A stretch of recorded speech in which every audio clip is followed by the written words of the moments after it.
ED का मतलब होता है इन्फोर्समेंट डिपार्टमेंट, प्रवर्तन निदेशालय। इन्फोर्समेंट, इन्फोर्समेंट ईडी क्या होती है? जैसे हमने कोई ऐसी संपत्ति अर्जित कर ली जो टैक्स चोरी करने के उद्देश्य के लिए ही बनाया गया था। तो जब कभी हम टैक्स चोरी करने के उद्देश्य से कुछ ऐसी संपत्ति खड़ी कर लेते हैं, बिल्डिंग खड़ी कर लेते हैं, महल खड़ा कर लेते हैं जो केवल और केवल टैक्स चोरी करने के उद्देश्य से बनाया गया था, तो उसे कहते वो उसकी जांच कौन करती है? ईडी करती है, प्रवर्तन निदेशालय। कौन करती है? ईडी या प्रवर्तन निदेशालय करेगी। सर एक सर अगर पूरा पैसा खत्म कर देंगे तो इनकम टैक्स लगेगा? नहीं लगेगा। फिर आपके ऊपर ईडी छापा मारेगी कि खत्म कैसे किया रे तुम पूरा। समझा गया? अगर इनकम टैक्स में ऊपर नीचे होता है ना, ईडी छापा मारती है, तो खत्म कैसे कर दिया। अब इसके ऊपर देखिए ईडी समझ में आया कि नहीं आया? ईडी छोटे मोटे लोगों पे नहीं मारती है छापा। मान के चलिए आपने 10 करोड़ कमाया, 10 करोड़ खर्चा हो गया, इनकम टैक्स कहेगा हम टैक्स कहां से लेंगे, तो पूरा खर्चा कर दिया। तब ईडी को बोलेगा पता करिए, तो इन्फोर्समेंट डिपार्टमेंट को बोलेगा खर्च देखिए ससुरा कैसे खर्चा किया यहाँ पर। एक कह सर ईडी घूस लेता है। देखिए अटल बिहारी वाजपेयी ने क्या कहा था कि भाषण बहुत जबरदस्त रहता था। क्या बोले हम उनको? सच दुनिया का सबसे बड़ा हथियार होता है। दुनिया का सबसे बड़ा हथियार क्या है? सच है। तो सच बोलना है ना, सच जिसे हम लोग सत्य कहते हैं, सत्य बोलना एक हथियार है। क्या है? हथियार है। आपको पता है ना दुनिया का सबसे बड़ा हथियार है तो सत्य हथियार है। और अटल बिहारी वाजपेयी ने कहा था कि किसी भी सरकारी जगह पर हथियार लेके नहीं जा सकते। मतलब समझ रहे हैं? किसी सरकारी बिल्डिंग में आप हथियार लेके नहीं जा सकते। सच एक हथियार है। इसलिए किसी भी सरकारी जगह पे जाइएगा हर जगह घूस चलता है, रेट फिक्स होता है। आप जमीन लिखवाने जाएंगे वहां लगेगा, आधार सुधरवाने जाएंगे वहां लगेगा, डीएल बनवाने जाएंगे वहां लगेगा, हर जगह लगेगा। रेट फिक्स है, ए टू जेड चीज का रेट फिक्स। ये लोग करते क्या है? फिर आप गुस्सा में पूछिएगा कि सर तो फिर ये लोग करते क्या है? ये लोग किसी क्राइम को बस इसलिए बनाया गया कि क्राइम खुलेआम ना हो सके, कॉमन ना हो सके। क्राइम बहुत हद तक ये लोग न्यूट्रलाइज नहीं करते हैं। इंडिया में जो प्रशासन है उसका आप गहराई से देखिएगा तो वो लोग का मुख्य उद्देश्य क्या है? मतलब उनकी वर्किंग क्राइम खुलेआम ना हो। बिहार में शराब नहीं मिलता है, शराब को रोकने के लिए आबकारी विभाग है, पुलिस डिपार्टमेंट है, इंटेलिजेंस है, सब है। ऐसा नहीं पकड़ते नहीं, फिर भी मिलता है, सब मिलता है, लेकिन खुलेआम नहीं मिलता है। ऐसे नहीं। अब वही अगर लाइसेंस दे दिया जाएगा तो टांग के, जैसे यूपी में खुलेआम बिकता है क्योंकि वहाँ लीगल है, बिहार में भी खुलेआम बिकता था पहले, अब नहीं बिकता है, लेकिन बिकता हर जगह। ध्यान दो यार। एक कर सीवीसी, सेंट्रल विजिलेंस कमीशन। ये कर्मचारी जितने भी अधिकारी लोग हैं, जितने कर्मचारी लोग हैं, अधिकारी कर्मचारी, उन लोग के पास सीवीसी नजर रखती है। विजिलेंस डिपार्टमेंट क्या रखती है? विजिलेंस डिपार्टमेंट इन लोगों पर क्या रखती है भैया? नजर रखती है। क्या रखेगी भैया? नजर रखती है विजिलेंस डिपार्टमेंट कि कहीं कोई अधिकारी तो गड़बड़ नहीं है। अधिकारियों में मान के चले कोई डीएम साहब घूस ले रहे हैं, कोई एसपी साहब है, या एक बात पकड़िए कि सीबीआई जाके घूस ले ली, या ईडी को भेजे, ईडी को देखो तो कैसे 10 करोड़ रुपया घोटाला कर दिया, तो ईडी जाके समझौता कर लिया, एक काम करो 8 करोड़ तुम रख लो, 2 करोड़ हमको रख दे दो। मतलब सचरा ये जासूसों का जासूस होता है सीवीसी। ये प्रधानमंत्री को भी नहीं छोड़ता है। सबसे ऊपर जासूसी के लिए कौन आता है? Central vigilance commission, CVC. कौन आती है भैया? सीवीसी।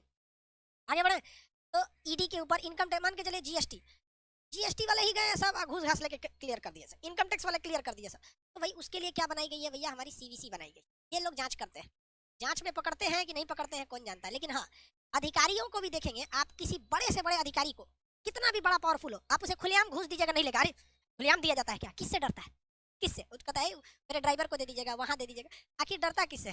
सीवीसी से। तो ये सीवीसी जो है ना एक तरह का सीसीटीवी है। सीवीसी क्या है? एक तरह का सीसीटीवी। लिख क्यों रहा है उधर? सीवीसी बराबर सीसीटीवी। बात करते हैं सीबीआई की, ये central in bureau of intelligence. ये सेंट्रल गवर्नमेंट की है। किस गवर्नमेंट की है? सेंट्रल गवर्नमेंट की है। और अब बात करते हैं CID, criminal investigation department, CID, ये स्टेट गवर्नमेंट की है। दोनों एक ही चीज है। इसे कौन दे सकता है? तो इसका आदेश दे सकती है सेंट्रल गवर्नमेंट दे सकती है, या फिर हाई कोर्ट दे सकती है, या सुप्रीम कोर्ट दे सकती है। सीआईडी जांच का आदेश केवल स्टेट गवर्नमेंट दे सकती है और हाई कोर्ट दे सकती है, हाई कोर्ट दे सकती है। तो छोटे मोटे क्राइम के लिए क्या लगता है? सीआईडी। एक सीरियल भी आती है सीआईडी, पता करो दया, कौन है वो हत्यारा, पता करो। ठीक है, तो ये हो गई भैया कौन सा? सीआईडी। एनसीबी, तो ये जो होते हैं ना, ये ड्रग्स वगैरह को देखते हैं, कंट्रोल करते हैं। जैसे इसका बड़ी ज्यादा छापा पड़ा है कहाँ पर? नारकोटिक्स कंट्रोल देखेंगे ना, इसका सबसे ज्यादा छापा कहाँ पड़ा है? मुंबई में। कुछ लड़कों का कहना था सर ये रॉ क्या चीज है? Research and analysis wing, raw. भैया ये भारत के बाहर ये पूरी तरह से खुफिया जानकारी देती है। आईबी ये भारत के अंदर खुफिया जानकारी देती है, ये भारत के अंदर खुफिया जानकारी देती है। एनआईए, ये जो एनआईए है ये आतंकवादी घटनाओं की जांच करती है। जैसे कहीं भी बम ब्लास्ट हो गया उसकी जांच कौन करेगी? एनआईए। लेकिन वो बम ब्लास्ट की संभावना कहाँ कहाँ है ये बात डिसाइड करती है आईबी। रॉ भारत के बाहर की एरिया में क्या करती है भैया? भारत से बाहर जो एरिया है उस एरिया में ये, भारत के बाहर अगर क्या करना है जासूसी करना है तो उसका काम किसका है भैया? भारत के बाहर जासूसी करने का काम करते हैं रॉ। भारत में बहुत सी चीज़ अमेरिका से कॉपी कर ली गई है। किससे कॉपी किए गए हैं? यूएस से। कहाँ पर? इंडिया में। देखिए यूएस की सबसे खतरनाक इन्वेस्टिगेशन एजेंसी जो है उसका नाम है FBI, federal bureau of FBI, federal bureau of intelligence. इसका कॉपी मार दिया गया CBI, central bureau of intelligence. वहाँ पर एक बहुत खतरनाक एजेंसी है CIA, इस सेंट्रल इन्वेस्टिगेशन एजेंसी। इसका यहाँ कॉपी मार लिया गया NIA, national investigation agency NIA। एक आता है military intelligence MI, military intelligence. ये आर्मी का अपना इंटेलिजेंस होता है। मिलिट्री इंटेलिजेंस मिलिट्री का अपना होता है, मिलिट्री का अपना इंटेलिजेंस होता है, जिसे क्या कहते हैं? MI। क्या कहते हैं? Military intelligence MI। ये किसका होता है भैया? आर्मी वालों का होता है। किसका होता है? आर्मी वालों का। अब भाई साहब पुलिस का भी एक होता है लोकल इन्वेस्टिगेशन यूनिट LIU। ये किसका होता है? पुलिस का होता है। Local LIU, local investigation units होते हैं सब। ये लोकल लोगों को मिलाकर थाने में ये जानकारी दे दी जाती है।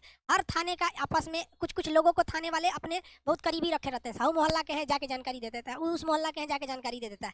तो ये जितनी जानकारियाँ दी जाती हैं इस मोहल्ला से उस मोहल्ला की, ये सारी की सारी जो जानकारी होती है वो कौन देता है? LIU देती है। कौन देती है? LIU देती है। हर स्टेट में होता है क्या सर? बाबू LIU हर मोहल्ले में होता है। हर थाना के पास अपना LIU होता है। नाम से ही है लोकल इन्वेस्टिगेशन, लोकल लोगों का होता है, जिसे हम लोग मुखबिर कहते हैं। क्या कहते हैं? मुखबिर। मुखबिर।